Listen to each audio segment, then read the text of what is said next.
Besides playing live, it's obviously you really thrive on that. What do you look forward to the most?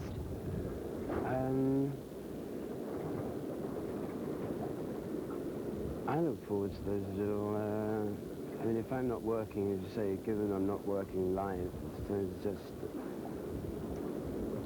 surprise people walking in, you know, and playing, you know. In New York it happens a lot, you know, Steve Jordan, great drummers come down, and somebody will turn up, Peter Wolf or somebody, and have a night of playing. It's those little surprises, you know, where you only went round to have a drink, and suddenly rooms full of musicians, and that's, you know, and the whole night goes by. I enjoy that sort of stuff. It's usually to do with playing, you know. I mean, either that or, you know, I sit around and watch the daughter for a bit and have a laugh, you know. It's better than TV. Has music ever let you down?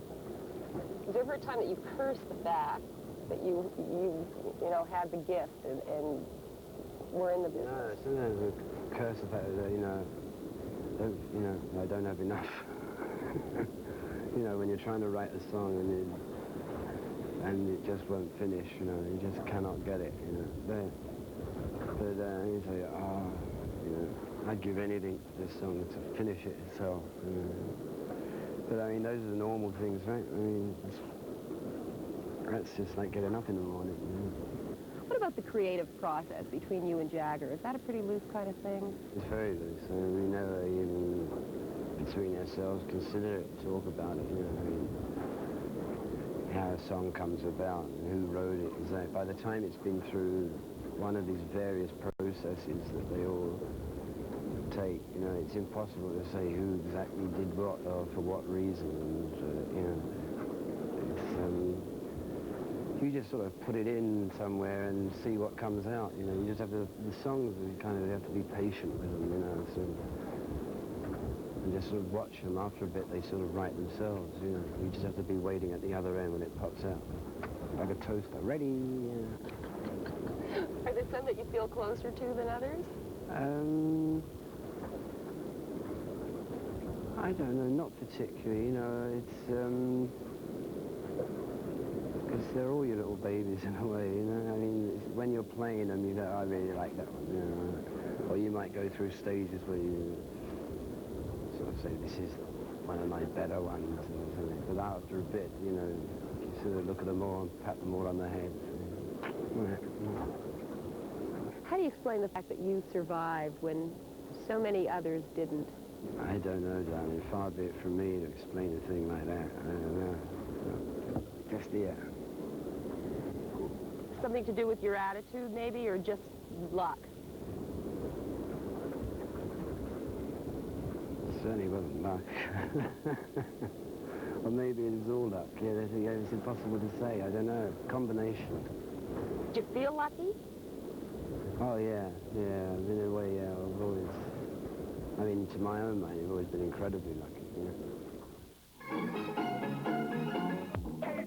Jonas went over, and they're setting up the stage for the 2 Toronto shows this weekend, and talks to the tour manager about the staging and how they're fitting it in. Great. Okay. Let's give some swag away. Swag. Here's a T-shirt we're going to give away. How many of these?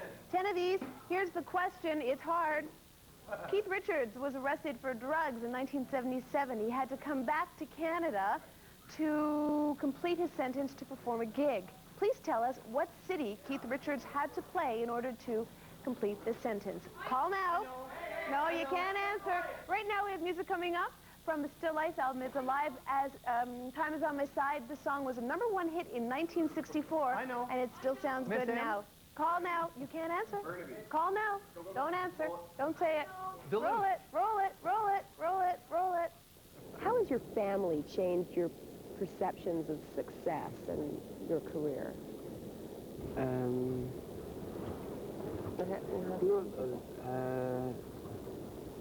It's sort of difficult to answer because it's probably an ongoing process, you know, and I tend to sort of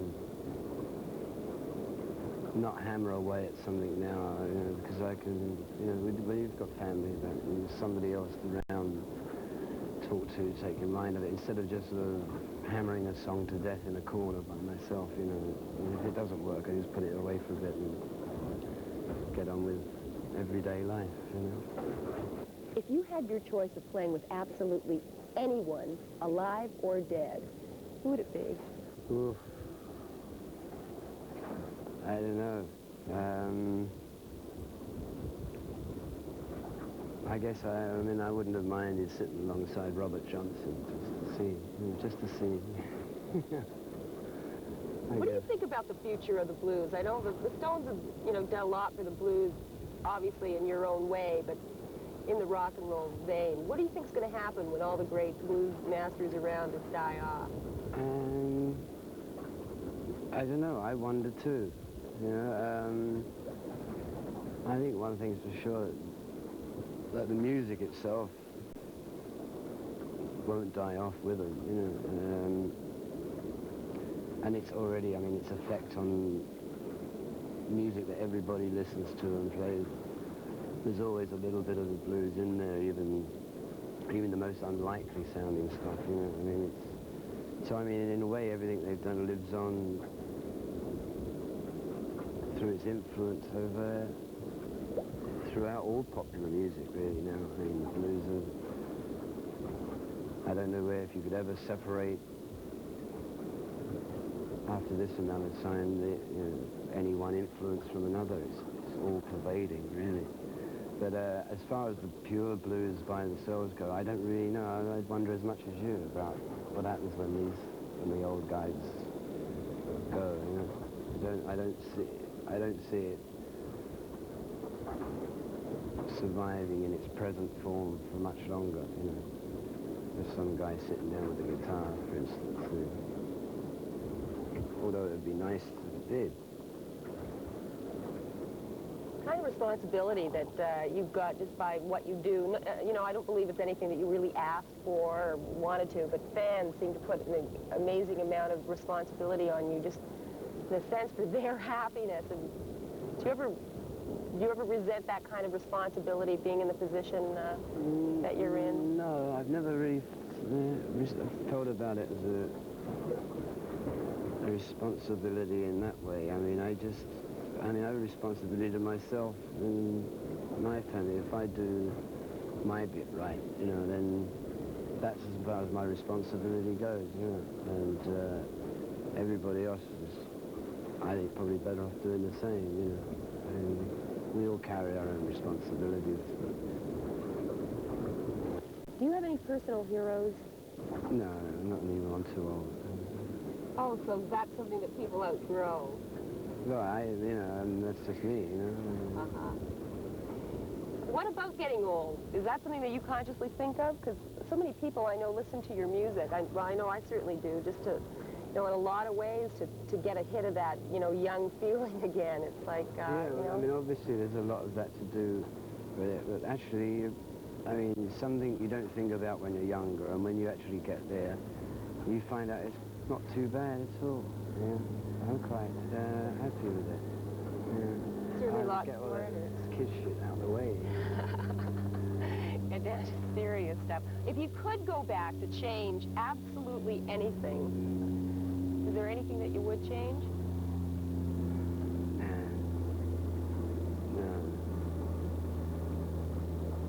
No, I don't think so. I mean, I wouldn't want to interfere with any of it. Even the drugs and... No. That was something you had to go through? Yeah, I guess. Yeah, it's my way of looking at it. Yeah. Do you feel like you've learned a lot about yourself? Yeah, but the trouble is every year there's more to learn, you know, because you pick up a lot of stuff in a way, you know. But it's quite fascinating, actually. Yeah. Let's see if I can get older, if I can.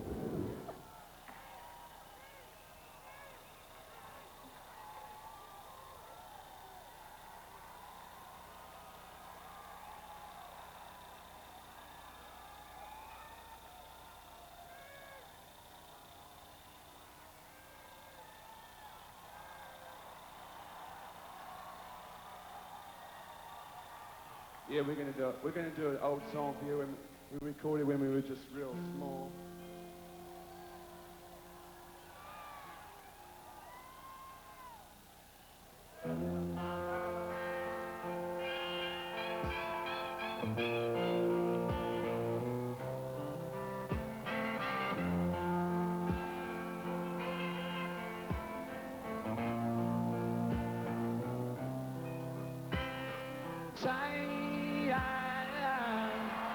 It's on my side. Yes, it is. It's on my side. Yes, it is. Now you always say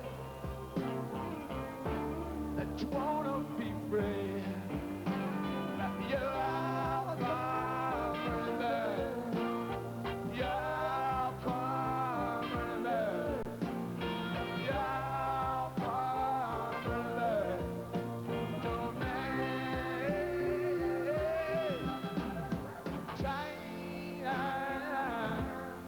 It's on my side. Yes, it is.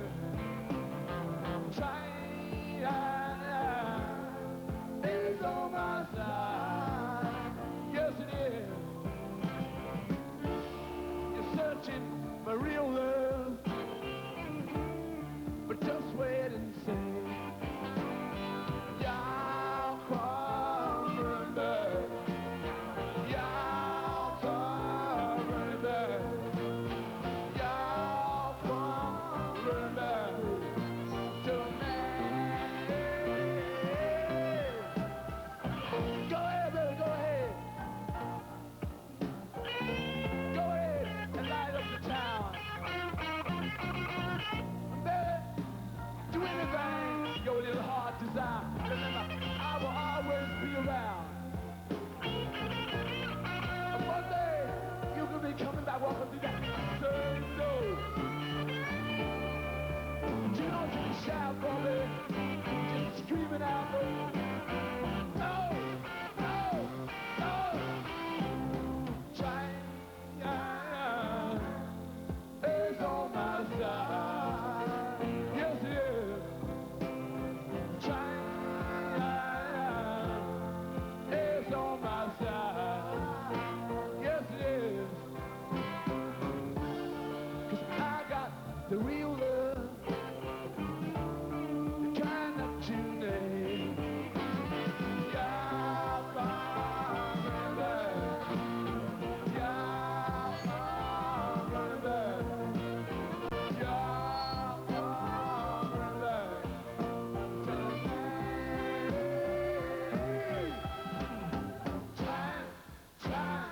Time is on my side. Yes, it is. Time is on my side. Yes, it is. Time is on my side.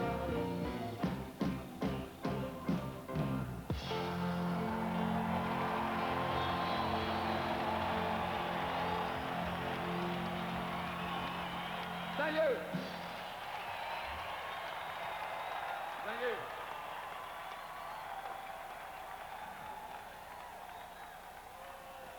Thank you very much, Hampton, Virginia. All right, Hampton. We have, of course, I've been showing you historical interview footage of the Rolling Stones, but we have fresh stuff, brand new fresh, less than 24 hours old, done yesterday by yours truly in Washington, or what am I talking about, in Giant Stadium in New York. And in the meantime, we'll get back to our interview with Keith Richards a couple of years ago, and the video will be Waiting on a Friend, which is the Graham Parsons period that they went through when they wanted to do country stuff, but not quite. It's the Rolling Stones, an amazing band, amazing personnel, and they're in town in Toronto this weekend, and they're here on the nation's music station, Much Music.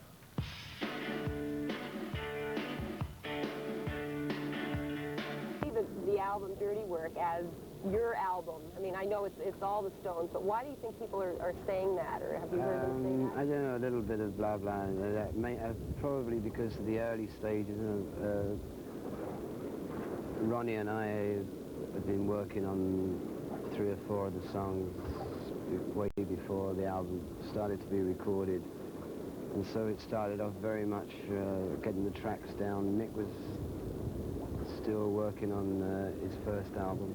So I think that came about mainly because, you know, people would walk in the studio and see me and Ronnie sort of directing the whole thing, you know, so it became like that. I mean, if people walk into a Stone session and Mick happens to be in the John, you know, that's like, where's Mick, you know, what's going, you know what I mean? So, do you ever worry about the future of the Stones, about the Stones perhaps one day breaking up? Because so many people out there really place such importance on that. It would probably just shatter their worlds if the Stones ever broke up. I know, I mean, it does seem to be like an awful lot of interest in it. I don't know, from that, I don't think any of the Stones, you know, whether we go on the road this year or not, ever think in terms of breaking up. There's no way, as long as we still feel that we can make a good Rolling Stones record, I think we'll probably find that they'll do it.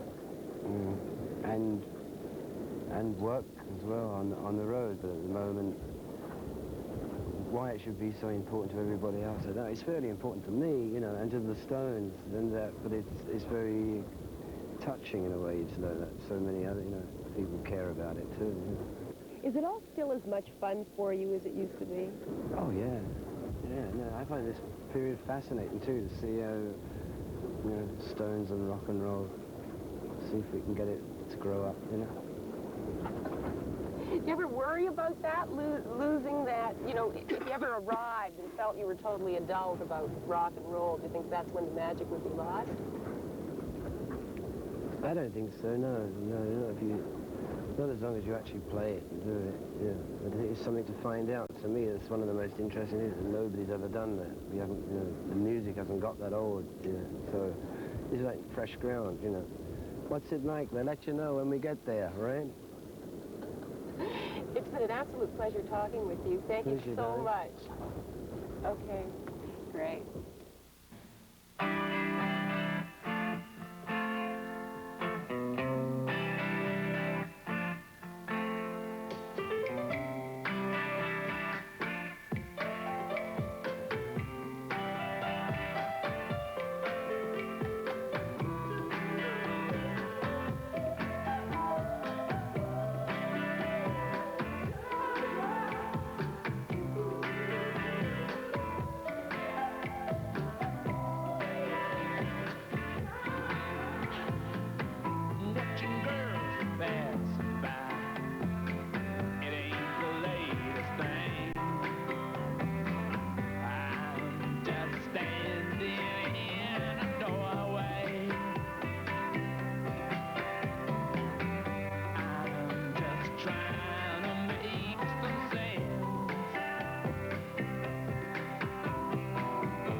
going shopping and seeing the Rolling Stones right beside you. Well, imagine actually being introduced to the Rolling Stones if you're a musician. We have Colin James on the phone, and he had a brush with greatness with the Rolling Stones. Colin James is in Campbell River right now. You there, Colin? Yes, I am. How you doing? Pretty good. So tell me about this very close brush with fame with Keith Richards. Well, back in '89, we did the openings for some of the Take It So Hard shows in the States. I think we did 8 shows. So what was it like? You got to actually hang out with Keith Richards a little bit? Well, him and his band were playing, you know, and the record was hot, so it was a lot of fun. And we'd see Keith on time and again, you know. It was wonderful. We had a great time. Has he become somewhat of a personal friend of yours? Well, I've just run into him since then, like, every so often it just seems to happen. They came through with the Steel Wheels tour, and I saw him then. And then on his second record, I ran into him and happened to be in Los Angeles at the same time as him recording this. When he was recording that record, I was down doing a thing down there myself, so saw him there, and I saw him out in Toronto when I was out there. So Colin, you and Keith Richards have something in common, which is you're both incredible guitar players. Do you ever talk guitar with him? yeah, actually, last time we did particularly. What'd you do? What'd you talk about? Well, I was just looking at his amps. And what kind of info did he give you? What kind of what? Information. Well, you know, I was just looking at his setup and looking at his beautiful old Fender Twins he's running, and checking out his guitars and just that kind of thing. And when you walked away, did you say, man, I just had a brush with greatness? Well, it's always kind of strange when you're talking to someone that you've seen for so long. You know what I mean? Yeah, absolutely. You know, you kind of, it's very strange, but it's nice when you don't think about that. Well, you call up your mom and go, Mom, I just had some tea with Keith Richards. Would you mind talking to my mother just for 2 seconds? Now, Colin. What's up? Colin? Yep. You're on tour right now. Where are you playing? We're playing the Commodore this Friday and Saturday, and then the Commonwealth Games on Sunday here. And then we're off to Winnipeg, essentially. Well, thanks, love, for talking to us about your brush with greatness. And we're going to continue now with our Stones-a-thon. See you later. Bye. Bye-bye. 1, 2, 1, 2.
when he was before they even started out, and he still owes my dad $20 for painting his fence. Look, Rolling Stones, we have only one thing to say to you. You're the best. Woohoo! It's a marathon of Rolling Stones videos and interviews, and a little bit of brushes with greatness is happening right now as we're live on the streets of Toronto, the place where the Rolling Stones first kicked off their tour. That's right, their little gig here. We have on the phone now Peter Howell. He is a critic for The Star, and he was also at Woodstock and got quite muddy. Are you there, Peter? I'm there. So I understand that you had a brush with greatness. You were at the Stones venue, and something happened? Well, I had several brushes with greatness, but I think you're talking about after it was all over and the story was published in the paper. Okay. My wife and I went out for a late dinner, and Mick and Jerry and everybody else walked in. No. Yeah, and that was the biggest surprise because it was the same day that the story ran. So did they know that you were going to that restaurant? No, and I didn't know that they were going to that restaurant, so you know how it is when you expect to see somebody and you're not as surprised, but when you see somebody when you don't expect to see them, how much different it is? Well, Peter, did you write good things about them? Well, let's put it this way. I didn't write anything. I don't think I wrote anything bad about them. And Okay. Well, Mick came over and said he liked the story, so I have to take that at face value. That's good. No, I understand also that the Toronto Star ran a section called, I guess it's Brush with Greatness, Rolling Stone spotting kind of. The Stone Spotter line. Yeah. Yeah, it was a 24-hour line where you could just phone in if you saw them. It was so easy. So, do you have any highlights? Well, the best moment was a day when Mick decided to go buy batteries at the Canadian Tire at Yonge and Davenport. Uh-huh. We must have had, well, we had a total of 400 calls for the Stone Spotter, and I ran about 3 weeks. And for this one incident, we had about 30 calls, all within a space of about 2 minutes, because the computer logs the time that they call. Yeah. And every step Mick took was chronicled by somebody, whether a store employee or somebody who was having their lunch. There was people who were eating their lunch, and the sandwich was still in their mouth as they were gasping into the phone the information. So, Peter, what does this say about our society, that people are calling in on the Rolling Stones line? Well, I just would like to say that I hope the police informants are as good as the ones for the Stones, because if they are, then a lot of more crimes would be solved, because people were describing exactly how he looked, how he walked, exactly what time, what corner he was at. It was just incredible display of information. I mean, You know, it's the rock and roll army is what it is. really. All right. Well, Peter, thanks very much, and we wish you the best of luck in your journalism and the Toronto Star. You too, Erica. Yeah. We're going to continue now with some more music from the, you guessed it, Rolling Stones.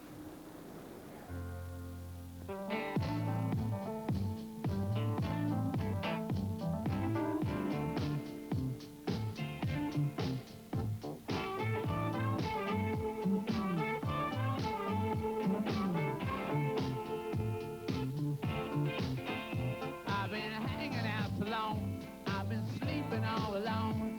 Lord, I miss you. I've been hanging on the phone. I've been sleeping all alone. I won't kiss you. Sometimes.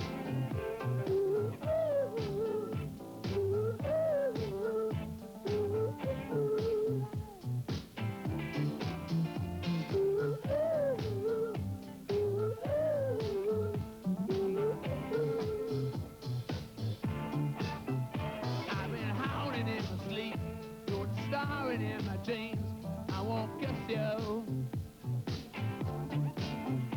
I've been waiting in the hall, waiting for your call, and the phone rang. Just a friend of mine to say, hey, what's the matter, man?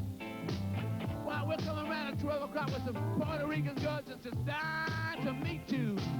We're gonna bring a case of wine, you know. We're gonna mess some food around like we used to. And I sang.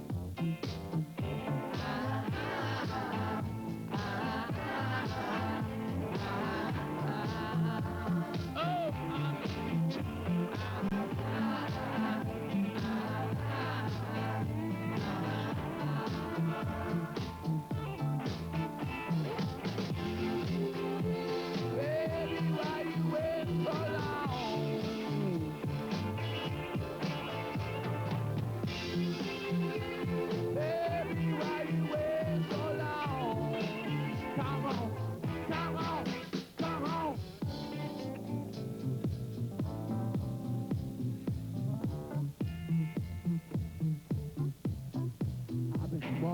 Central Park, singing after dark. People think I'm crazy.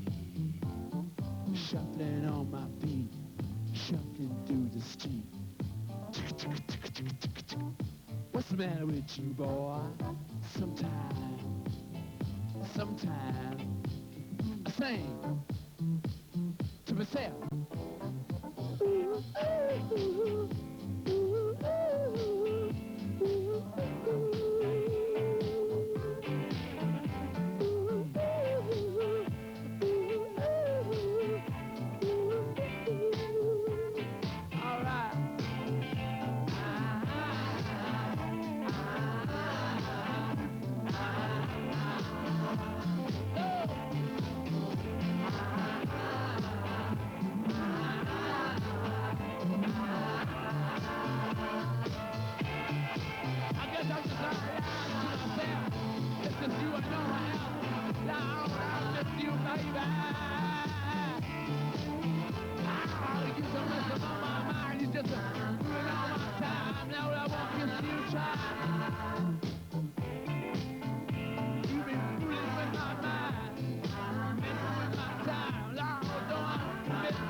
We're going to start off with the ex-Stone, Bill Wyman, and of course this guy, no one thought he was going to leave, even though he'd been threatening. And in 1989 on the Steel Wheels tour, he told Keith Richards, "That's it, I'm not going out again."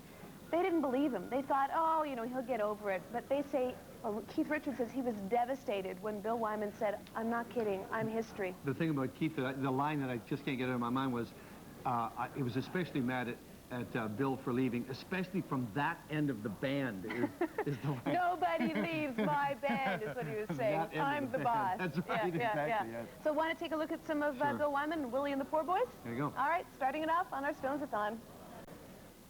I tried to keep everything as I went along, you know, kind of programs and posters and press clippings and letters from fans and so on, and photos and cassettes of radio shows and before video, and all the records and all the demos, you know. It's an enormous amount of stuff, and nobody really helped me, and they always used to laugh about it and think I was a bit mad doing it, you know. But I had a feeling there'd be a reason for it sometime or other, and here we are. Yeah. And in the last 5 years, everybody has been trying to get in for years and years. Obviously, but it's an ongoing thing.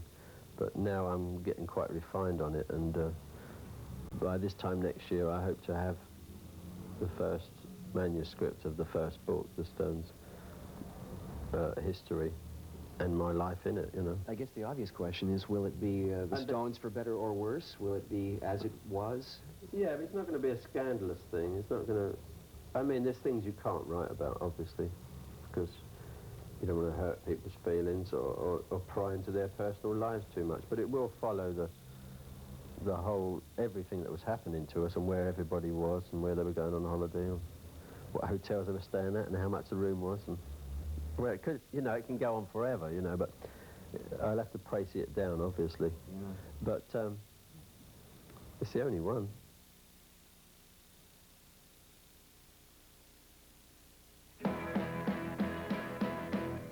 These arms of mine, they are yearning, they are yearning, yearning to hold you. These arms of mine, they are wanting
we're not stuck on one image and one kind of music, you see. That's a nice thing. It's very free.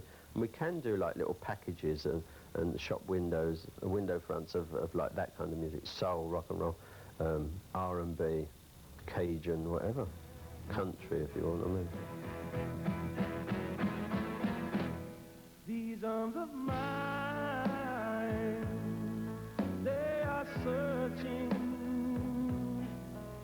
searching for someone like you. Since we did the album, the Poor Boys album, I've had calls and contacts from so many mates and people in the business that have said, if you're going to do another one, can I play on it, you know? I'd like to do a track.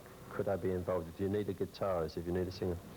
And I've had like offers from people like Robert Plant, Dave Gilmour of the Floyd, Gary Brooker of Procol Harum. Great to have him sing something. Stevie Winwood, Jeff Beck. I haven't spoken to Clapton. All the people that are involved that want to do it. And John Entwistle last night said, can't I play some bass on it? You know? And we could do a really good album, the next one as well, you know, because there's so many people. Pete Townsend also said, say well done for the lads, and can I be on the next one, you know? Actually, I remember... I know it's old, sorry, I know it's all older, shall we say, senior citizens of rock and roll, but they're the people that know this music best. How old? Bill Wyman, 57 years of age, of course. Charlie Watts now is the oldest member of the Rolling Stones, but they're all basically have grown up together. That's what makes them so tight. Wyman is not being missed on this tour. As a matter of fact, Darryl Jones is more than holding his own as the bassist in the band, and the guys say so in the next hour with the interviews that we did at Giant Stadium. Still to come, we'll talk to Ron Woods about his art, Keith about his solo album, and Mick about his solo album. Almost broke up the band in the mid-'80s, and we'll find out how close they did come. When we do come back, we'll talk to... See, when Led Zeppelin broke up, they broke up because John Bonham died. The Who fell apart when Keith Moon died. If Charlie Watts were to leave this band, there would be no Rolling Stones. So we'll talk to the guy, very quiet man behind the Rolling Stones, when we come back after this break. Voodoo Lounge, no cup.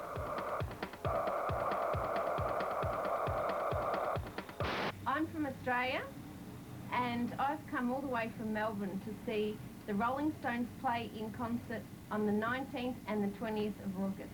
We're really looking forward to them. We already saw 2 concerts in New York. We saw them. They were absolutely fantastic. We want to say that we love the Stones, and we always have. We really like the new album, Voodoo Lounge. Don't forget, we're going to see them in Australia when they come out in February. The glow with a million pearls, rubies fill each... You once said that if you had a choice to be born in any era, you would have loved to have been born during the era when jazz was really the thing, when jazz musicians were really the stars, and it was really a struggle to get in the door. Why is that? Well, as a kid, you know, I was brought up on that. What I mean is I chose to be brought up on that music. I mean, I never listened to Elvis until Keith played it to me, really. But I'm not saying one's good or bad, but I never did, you know. It was always Jerry Mulligan or Charlie Parker or Louis Armstrong, you know. Even from that really young age? Yeah, when I was 13, I heard Walking Shoes, which is a record done by Jerry Mulligan's quartet. And the drummer on that is called Chico Hamilton. And I always wanted to be like him. Black, playing in America.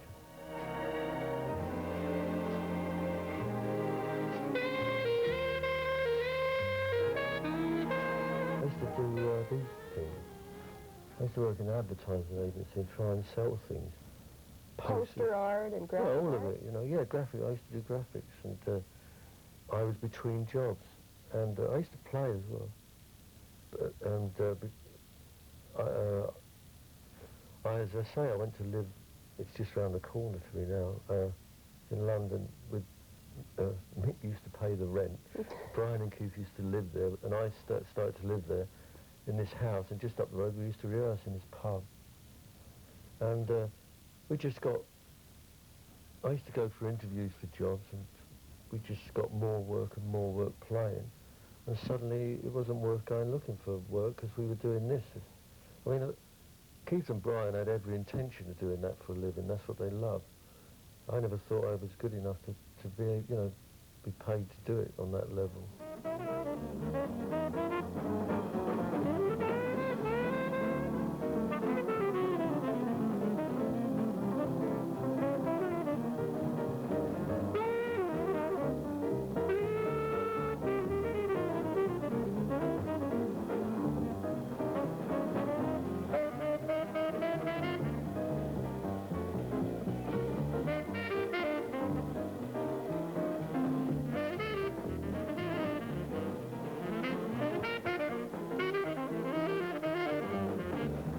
That you were playing rock music, were there ever any regrets that you hadn't had a career as a jazz musician, that you weren't playing in small, intimate clubs, perhaps? I don't differentiate between the two. I can't.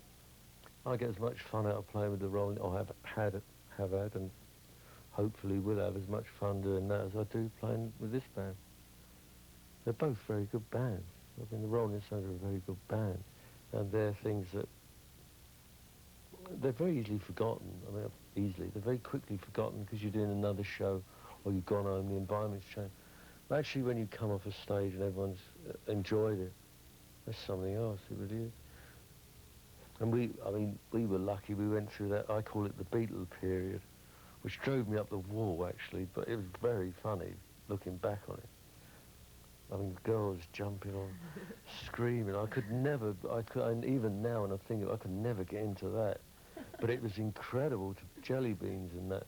I mean, there hasn't been a period, I don't think, quite like that since. I mean, it happened with Sinatra, I think Elvis must have had it. Then there was the Beatles, and we were with that, luckily. So it went, it's this mad sort of scream. It's girls, actually, that did it. It was this sort of screaming bit. It's incredible.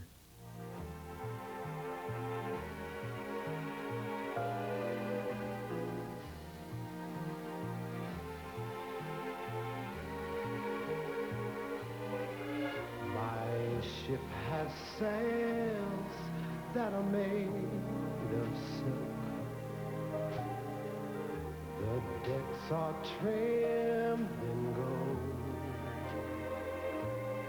and of jams and spice there's a paradise in the hold. My ship's aglow with a million pearls. Rubies fill each bed. The sun sets high in the sapphire sky.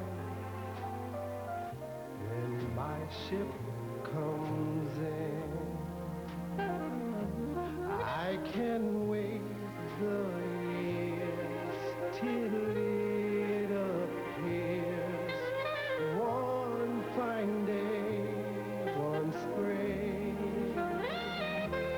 But the pearls and such, they won't mean much if they're missing just one thing.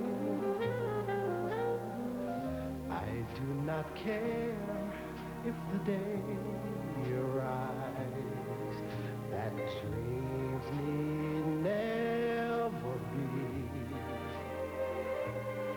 If the ship I sing, does it also bring my own true love to me?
can wait the years till it appears.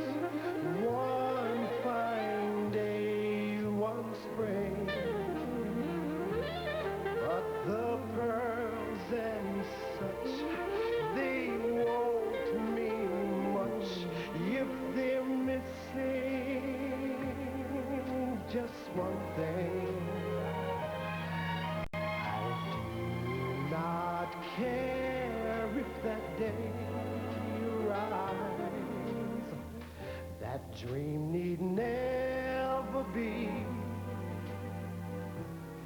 If the ship I sing, does it also bring my own true love to me?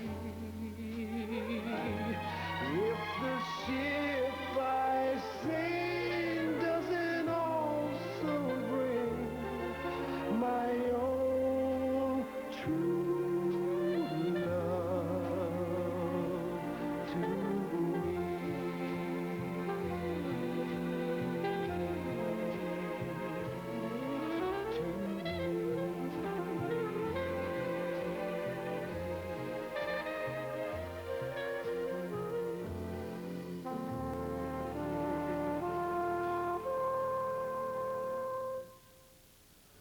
If you asked Ronnie Wood who is the luckiest guy in all of rock and roll, Ronnie Wood would stand up, toast a Guinness to you, smoke his smoke, and say, me, I am the luckiest guy. Think about the guys he's gotten to hang with.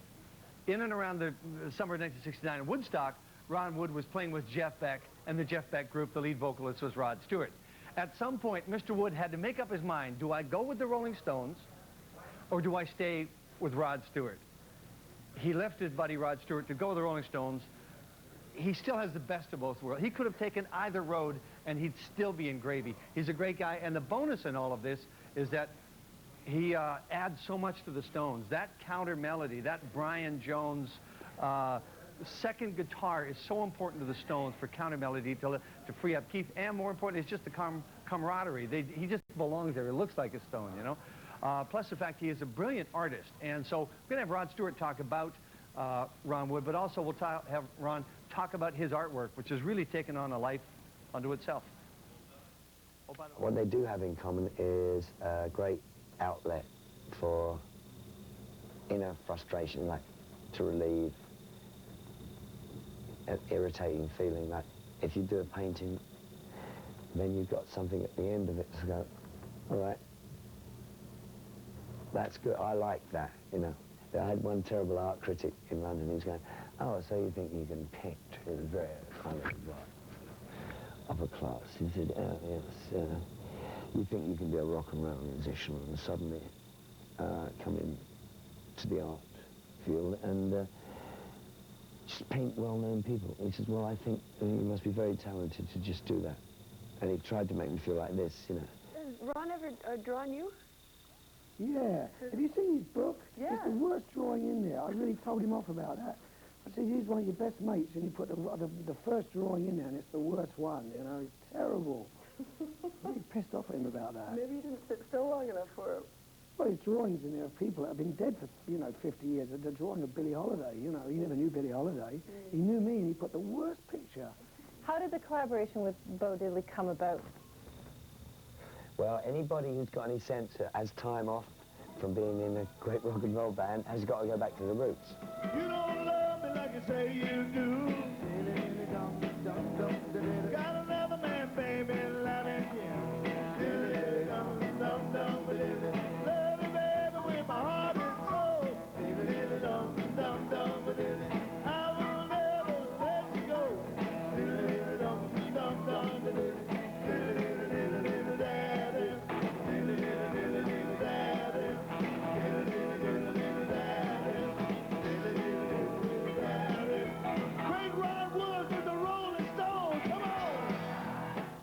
Diverse as all the personalities are, each one would fight to defend his roots. Like Charlie's got his jazz roots, and you could never break that barrier. He would kill to defend it, you know. morning. Somebody else, somebody else might want to give me a baby, give me a if you don't want it. I'll always be the youngest member of the Stones. There, you said it. It's the truth.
and wouldn't this flag look nice in your bedroom? What do you think? Mm-hmm.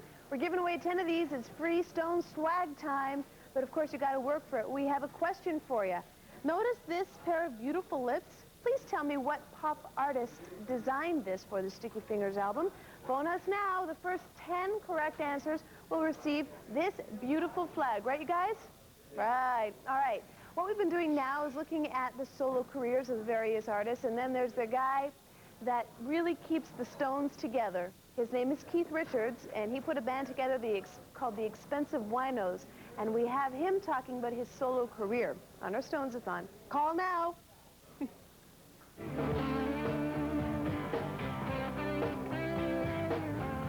As wicked as it seems, it's a connection of images.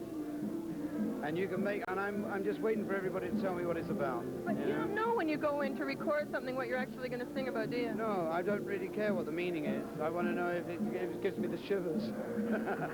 If it does that, I've done the job, you know.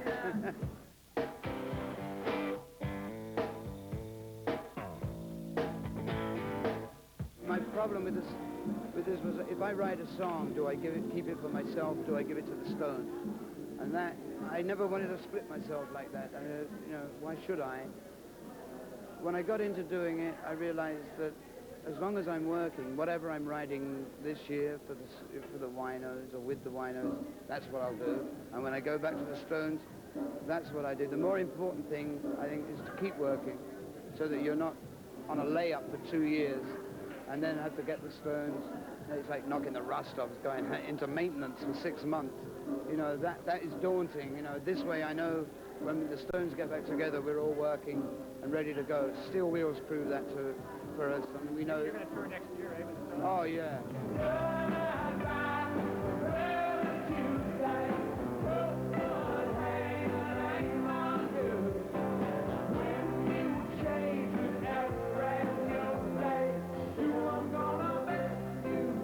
I guess with the Stones, I'm more the musical leader. If I'm playing a song in the studio with the Stones and I stop for some reason, the Stones will stop.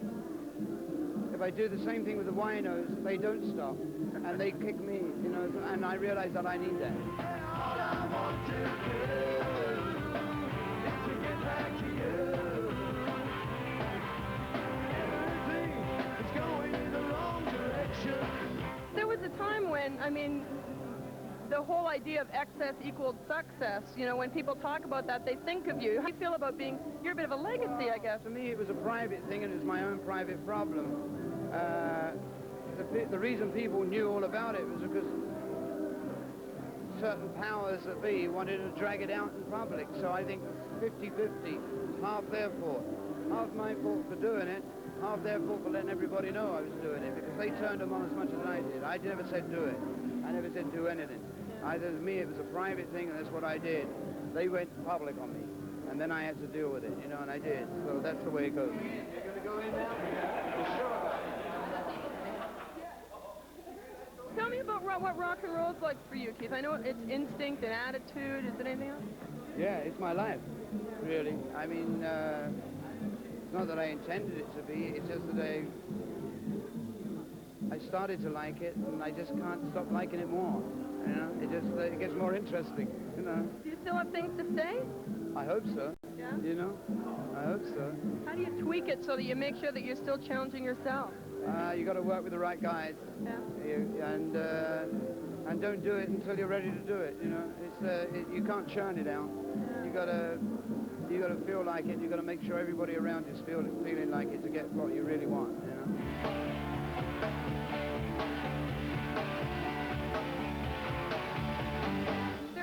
You must have heard this, that, you know, one day the end of the world is going to come and the only living thing that will remain is, yeah. Me and the cockroach, right? Yeah.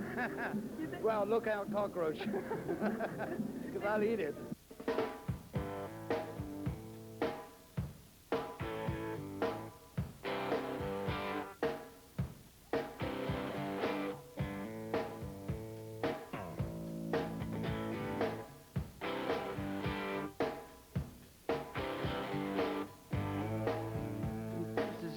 As it seems,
think the Stones are great. They've influenced a lot of people over the years, and they've had a good time doing it.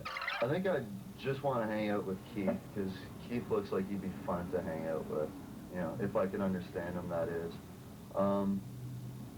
The Stones are still rolling, they're still rocking, and long live the Stones. Shots from the Steel Wheels tour. Great montage. Dwayne, where'd you get this? How did it end up in here? I don't know, we just found it. It's found. It's a found thing. Remember when Erica had a garage sale here? We got to have more garage sales around here. And although I know there'd be a hole in the wall, but still, somebody should have that besides ourselves. We're going to talk to all of the Stones, all 4 working Stones, in the next hour. An interview that I did in Giant Stadium in New Jersey. Gray, rainy, ugly day.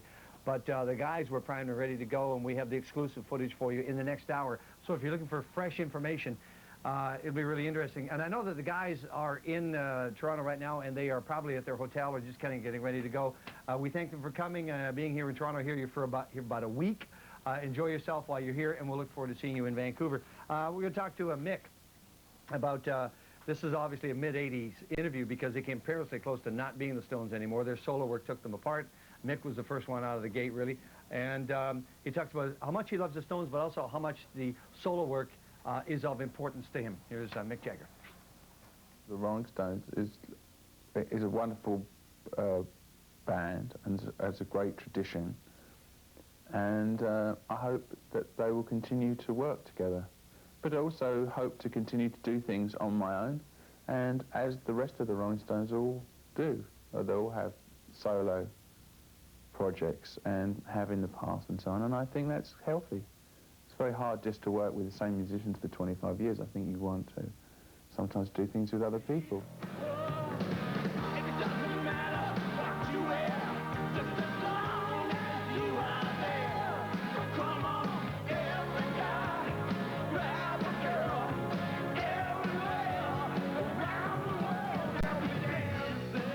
Rock and roll is full of cliches, and it's very traditional music, and so anything you can do to break it, to me, is good.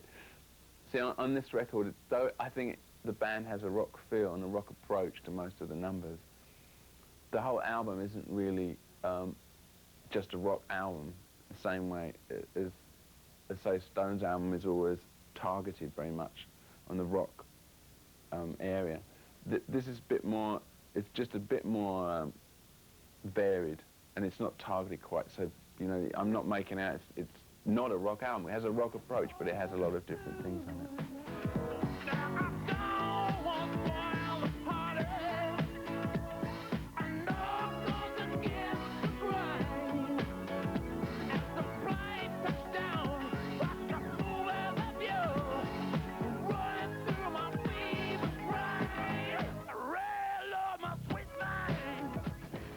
This record, Wandering Spirit, it's got a lot of different styles in it. I mean, it's not just a backward look, I don't think.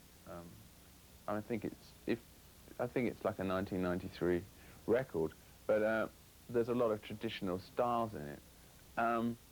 But if you actually listened to, say, some of the older records, I think you'd notice there was a really big difference.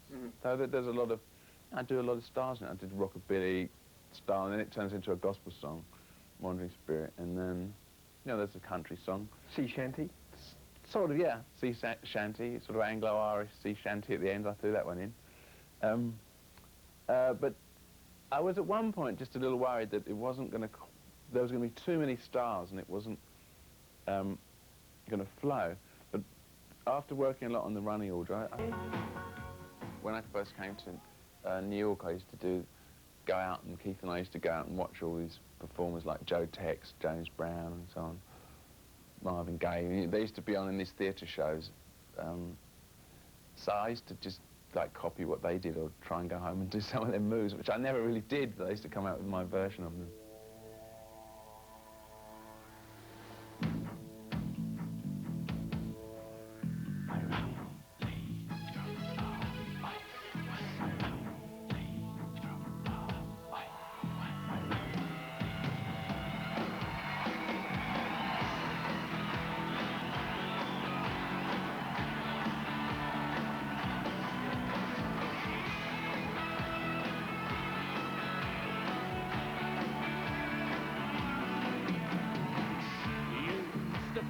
Casanova, smoother than the bossa nova. Love to play the Romeo, but I never need a home to go to. I'm so free, I'm so slick. Leave no traces, I just get out quick. I use cheap champagne, brief affairs, and backstage love. But a love like this is much too good.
programming, and it's a Stones-a-thon. Phone that 800 number now. Get that total up. Actually, you can phone us because we're giving you a chance to get a lot of free Rolling Stones merchandise, which they'll be giving away, well, given away for about 30 bucks a pop. T-shirts and hats and CDs. Beautiful stuff. Yeah. But that's later on. You just got to keep on watching Much Music, and we're going to feed you some really tough facts, and then we'll ask you a question about them, and if you get the answer right when you phone us, you get some free swag. Frankly, the answers are already in the show. All you have to do is kind of watch. We were asking you stuff that we already talked about. So coming up in the next little while, we're going to have some never-before-seen footage of the Rolling Stones, courtesy of this gentleman here, Daredevil Mulligan, who just flew back from New York City. From New York City, from Newark, New Jersey, which is really not even New York City.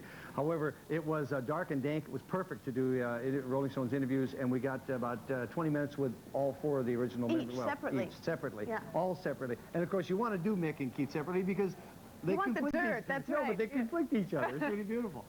So we had a lot of fun with it, and then we raced back here, Tony Wanamaker and myself, and declared ourselves at the border, and came in and did it. We'll show you what we can, as much as we can in the next hour, and also then we'll talk to some artists who've had this brush with greatness in the hour following. All right, so let's start things off right now with the debut video from Voodoo Lounge. This is Love is Strong. The best video.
We are back. It's No Cover Voodoo Lounge. T.D. Mulligan. I had the unbelievable joy to get together with the Stones at Giant Stadium yesterday. It was like a blur because we flew down there. We got into our... Actually, it took longer to get the rental cars than it did to interview the Rolling Stones, but they were very accommodating.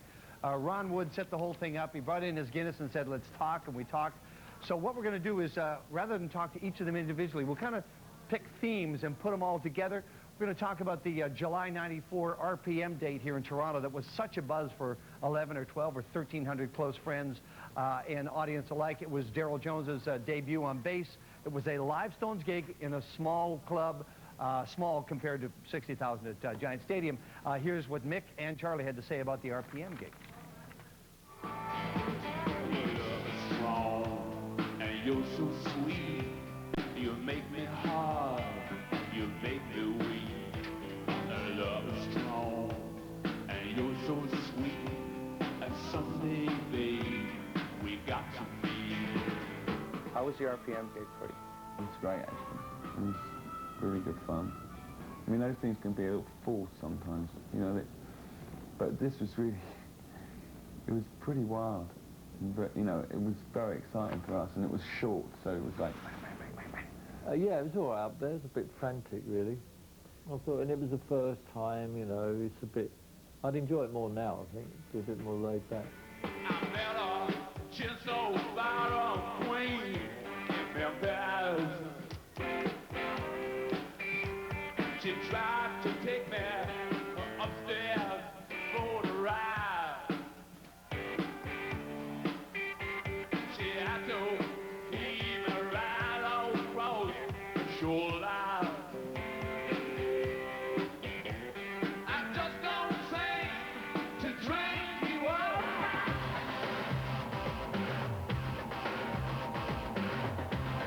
I just want to talk about the Rolling Stones. I think they're really cool.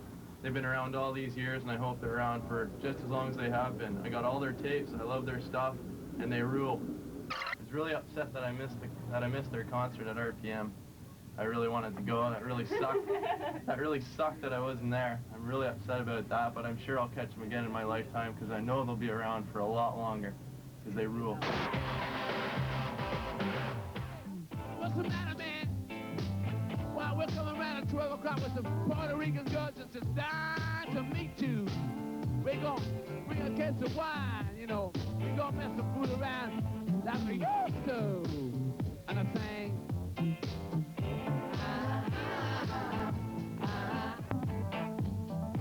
Because this is a Stones-a-thon coming to you live on the nation's music station. Terry came all the way from Vancouver for this one. Actually never left Woodstock. Woodstock. You know? Woodstock mud. But, you know, this is a true story. At Woodstock, what was the most talked about band? The Stones. The Stones were coming to Woodstock. They were going to play Saturday night either between Metallica and Aerosmith or with Aerosmith or after Aerosmith and before the fireworks. Now, you were in New York after. You interviewed them. We're going to see some of that interview coming up in just a while's time. But did you talk to them about that? I asked them all about Woodstock, and they all laughed crazy. They said, yeah, we heard that too. We were supposed to be there, but they didn't ask us the first time, and they didn't ask us the second time. It's funny because... But I said, would you have gone this time? And they said, yes, we Of course they could say it after the fact, sure. Yeah, because they don't have to deal with the mud. No. So the Rolling Stones have been together since 1962. It's 1994, 32 years they've been together. There have been all these different times when they say they're breaking up. When you talk to them, did they say that they ever really, truly were going to break up, or there was just petulance? No, what I said was, how close did we come to losing you in the mid-'80s, when you all started doing solo albums and didn't talk to each other? Mick will tell you his answer, and Keith will tell you his answer. They're two completely different answers, which is why they work so well. That's hilarious. I know. And you know, when you listen to this new album, Voodoo Lounge, it's so amazing. And you look at the writing credits, and it's Mick and Keith every single song. It's unbelievable. That's true, so here's the response to the question, how close did we come to losing you as a band? How close in the 80s did we come to losing you as a band? I don't know. Probably closer than any of us thought. You know, but at the same time, and that other thing clicks in about, no, you've got to do what you've got to do. And in a way, I mean, while I was going through it, I had no doubt that we'd be sitting here talking about it tonight and doing it. In retrospect, I realized quite, you know, that it was very fragile ground we were on. But that's hindsight. And I don't think anybody in the band doubted it. I don't think anything could stop Keith playing. He's going to die playing. He will. I know. I mean, we're going to be playing for a year now, and at the end of it, I'm going to say thank you very much. He won't. He'll be looking around for the next gig. Charlie, I don't think doubts it. I mean, as long as I got Charlie. It's a wonderful institution that keeps rolling. That's what I like about it, you know. You could tell if someone in the band didn't really want to do it anymore, that would be horrible. That would be terrible, yeah. And luckily, you know, everyone is still driven with the same drive that was there since they started, I think. Even though I wasn't there at the beginning, I mean, they just love to play it.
This is the culmination of everything, isn't it? Putting it all together, going out, and doing what you do well. Yes, it's for all these things are all different things that you do. I mean, I love playing live, but in some ways it's totally different to writing songs, or totally different from being in the studio. It's a different frame of mind completely. It's much more introverted in a studio, or when you're writing, it's much more intense. Creatively more intense, whereas performing is more interpretive. You know what the material, you know what the songs are going to be. I mean, even if they're different every night, but you know those songs are there. And so it's how you interpret them and how you present yourself in front of an audience. A completely different thing to writing a song. It's nothing to do with it. So to me, they're completely different facets of it. Hey, when we first came, you know, over this side of the pond, they'd put us in stadiums, like seat 15,000, there'd be 600 people there. You know, you get used to working, but you just work the crowd you got, and make them forget there's nothing else behind them, you know, I mean, and that's how you learn the game, you know, they're still learning, but it's, you know, hey, that's the crowd tonight. It could be 15, you know, but they'll have a good time, and that's the way you got to look at it. But conversely, if they don't come, and I'm not suggesting any of those things, but if they don't come, does that tell you it's then time to go off and do something else? Right, it's time to, you know, yeah, serious. Hello, Delilah. What's this? Don't ask. All right. It's nothing to do with me. It's only vaguely related. It's a dog.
nobody would know when you're old, when you're old. Nobody would know that you were a beauty, a sweet, sweet beauty, a sweet, sweet beauty, but so, so cold. You're so cold, so cold, cold, cold. You're so cold, you're so cold. I'm so hot for you, I'm so hot for you, I'm so hot for you, and you're so cold. I'm burning, I'm burning, I'm the blazing volcano.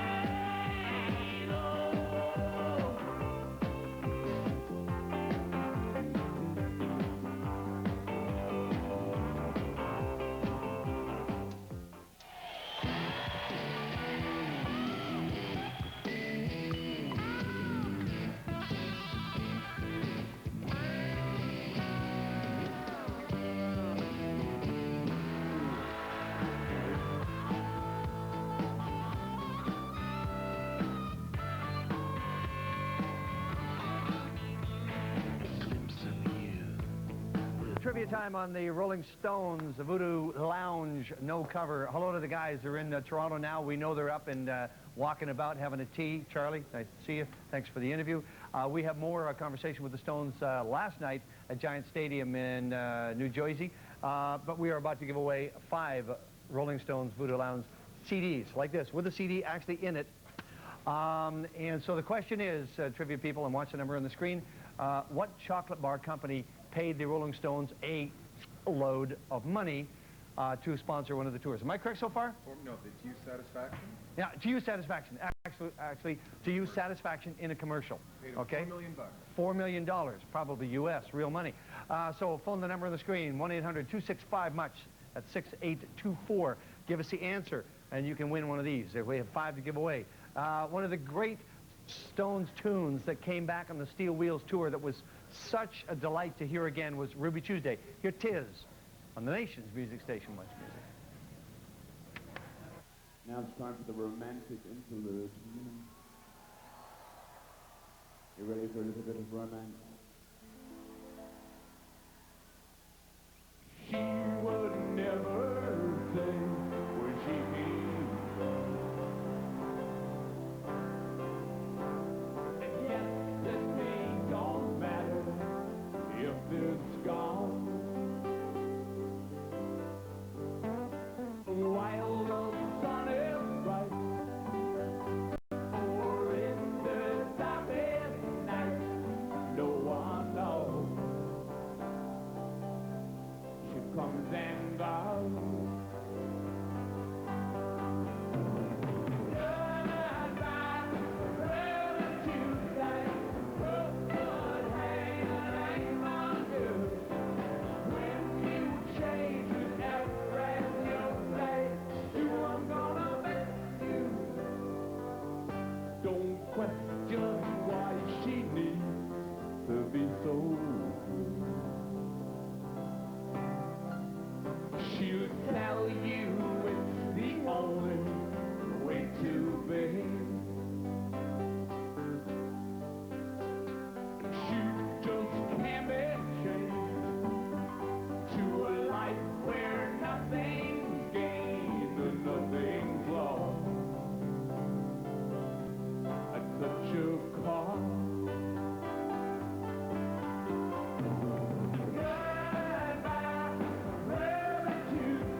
Ruby Tuesday, the Rolling Stones on Voodoo Lounge, no cover here at Much Music. Hope you're enjoying this. This is a lot of fun. It's actually a lot of fun to examine a band like the Stones, who are breaking new ground as we speak, because nobody has been around this long to continue on in its entirety, a band moving through time like this. People attach themselves to it. There's fans of the 60s Stones, the 70s Stones, and the 80s Stones, now the 90s Stones, you know? And there are people in the industry who say, throw them out, don't give them time of day. They're done, they're redundant. Not true. However, we did expect to see them at Woodstock this year. The rumor was so rampant. That's 300,000 people doing wishful thinking. But the boys had a good laugh about it because they heard the same rumors as well. Here they are. Of course, the rumor of the weekend was that you were going to show up on Saturday night, either collectively or individually, at Woodstock. Well, I heard on the radio that Keith was playing and I was playing, and we went, wow, where did they get that from? We didn't have the time to get up there, although we would have loved to, but I mean, the day off is a day off, and we appreciate, like, let's just rest today to get ready for tomorrow's gig. No, we didn't tell anyone we were going there. From Woodstock.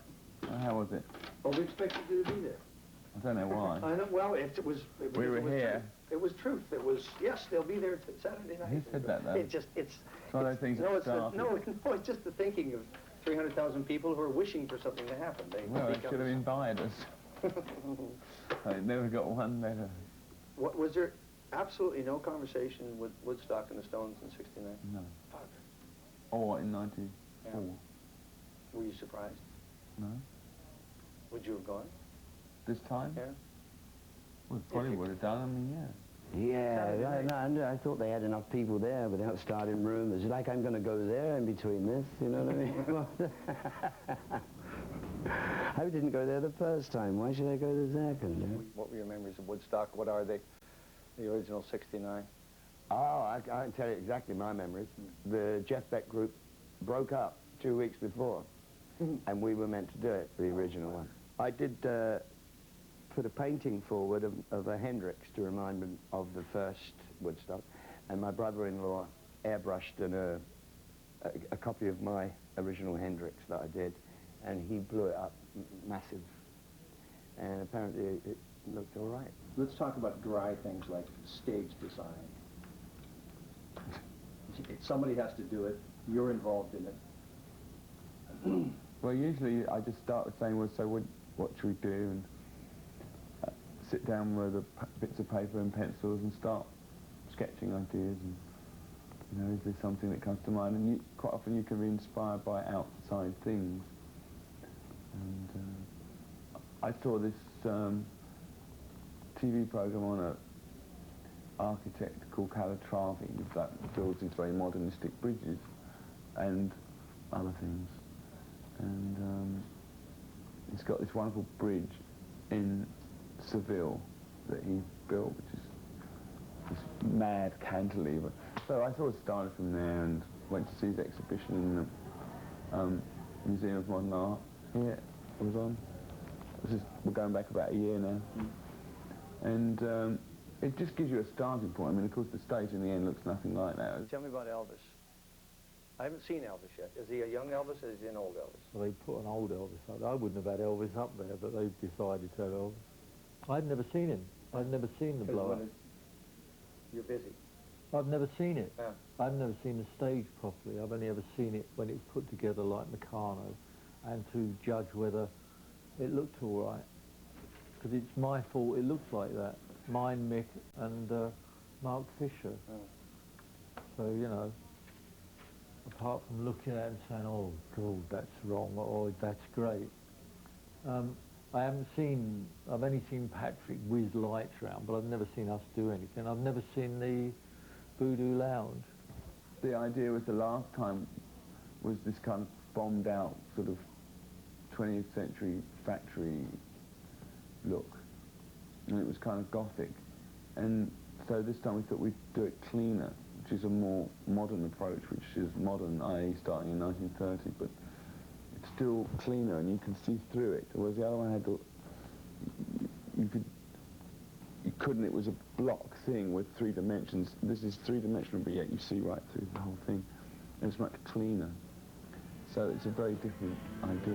Love is strong. You're so sweet. You make me high. Let me leave.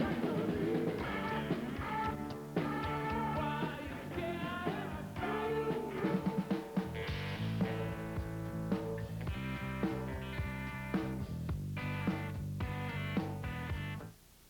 Paramount Pictures.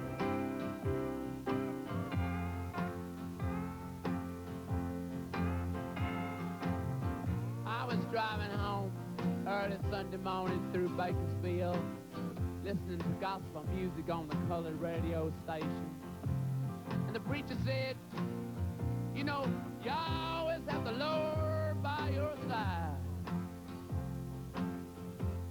Well, I was so pleased to be informed of this that I ran 20 red lights in his honor.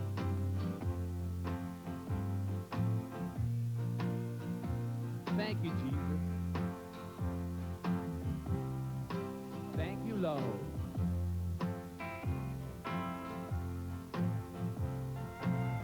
I had an arrangement to meet a girl, but I was kind of late. And I thought by the time I got there, she'd be bound off with the nearest truck driver she could find. But much to my surprise, there she was sitting in the corner, a little bleary, the worse for wear and tear. Was a girl with faraway eyes. So I tell you.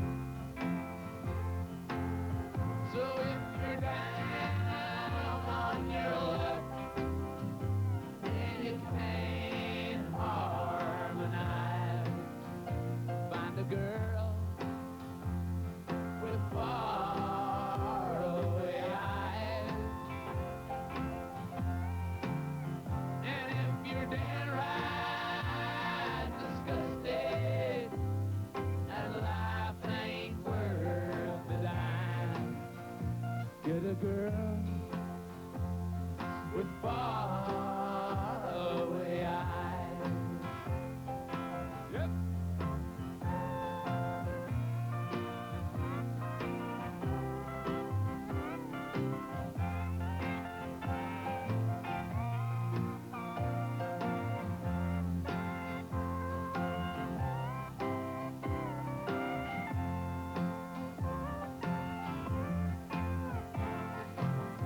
Well, preacher kept right on saying that all I had to do was send $10 to the Church of the Sacred Bleeding Heart of Jesus, located somewhere in Los Angeles. And next week they'd say my prayer on the radio, and all my dreams would come true. So it did. Next week I got a prayer for the girl. Well, you know what kind of eyes she got. So I tell you. So if you're down on your luck, I know y'all must sympathize. Find a girl with faraway eyes. And if you're downright disgusted and life ain't worth a dime, get a girl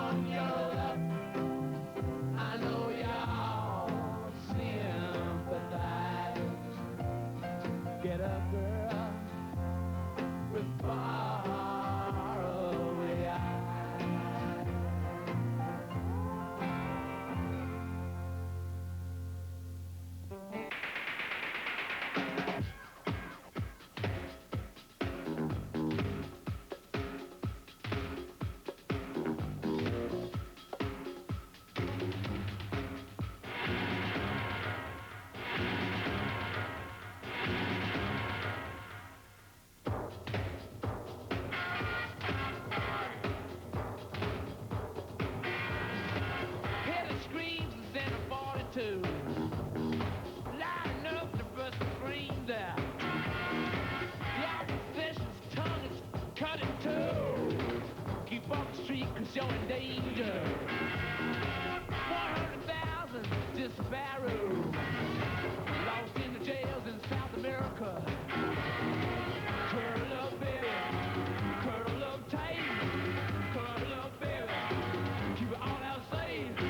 Undercover. Keep it all out safe. Undercover of the night.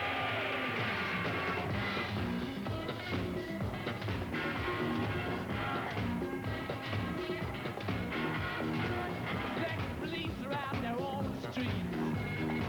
Make sure the past laws are not broken. The race militia has got extra fingers. All the way from New York back to Africa. Curl up, baby. Keep it all out safe. Curl up, baby. Keep it all out safe. Curl up, baby. Keep it all out safe. Undercover. Undercover. Undercover. Keep it all out safe. Undercover of the nation.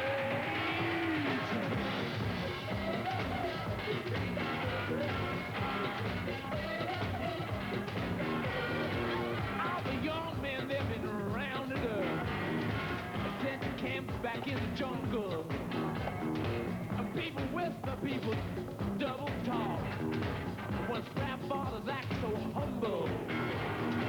All the young girls, they've got the blues. They head on back to Santa Monica. Undercover, all I'll say. Undercover, all I'll say. Undercover, all I'll say. Undercover. Keep it all I'll say.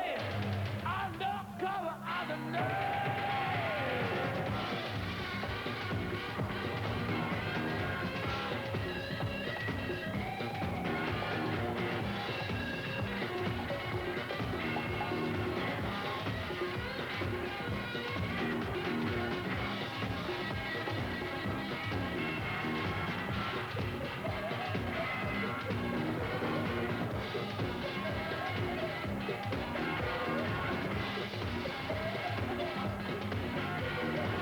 Down in the bars, the girls are painted blue. Done up in lace, done up in rubber. Just a jerky little G.I. Joes. On R&R for keep rushing.